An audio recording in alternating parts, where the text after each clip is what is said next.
ஹாய்மா, என்ன பண்ணிகிட்ருக்க? என்னப்பா மொச்சக்காய் உரிக்கிறேன். மொச்சக்காயா? ஆமாடா. பச்சை மொச்சக்காய் எவ்வளோ?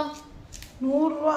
பொங்கல் அன்னைக்கு 150 சொன்னாங்க, இன்னைக்கு 100 ரூபாங்கவே எனக்கு ஆசையாக இருந்துச்சு, வாங்கிட்டு வந்துட்டேன்ப்பா. 1 கிலோவா? இது 1 கிலோ. கிராமத்து காய் மாதிரி இருந்துச்சா, கொஞ்சம் ஆசையாக இருந்தது, வாங்கினேன். ஃப்ரெண்ட்ஸ், உங்கள் ஊரில் இந்த காய் என்ன விலைன்னு சொல்லுங்கள். இதை உங்கள் ஊரில் என்ன சொல்லுவீங்கன்னு சொல்லுங்கள். நாங்கள் இங்கே பச்சை மொச்சக்காய்னு சொல்லுவோம். இதை நாங்கள் குழம்பு வைப்போம், அப்படியே பருப்பு போட்டு வறுவல் பண்ணுவோம், அப்புறம் அப்படியே பச்சையை அவிச்சு கூட சாப்பிடுவோம், அப்படியே உப்பு போட்டு. நல்லாயிருக்கும். நீங்கள் எப்படி சாப்பிடுவீங்கன்னு சொல்லுங்கள். இன்றைக்கி என்னம்மா செய்ய போகிற? பருப்பு உரிச்சிட்ருக்க, இது என்ன செய்ய போகிற? உரிச்சு கொஞ்சம் என் மருமகள் கொடுத்து விட போகிறேன், பெங்களூர் கொண்டு போக. அதுக்கு தான் வாங்கிட்டு வந்தேன் ஆசையாக.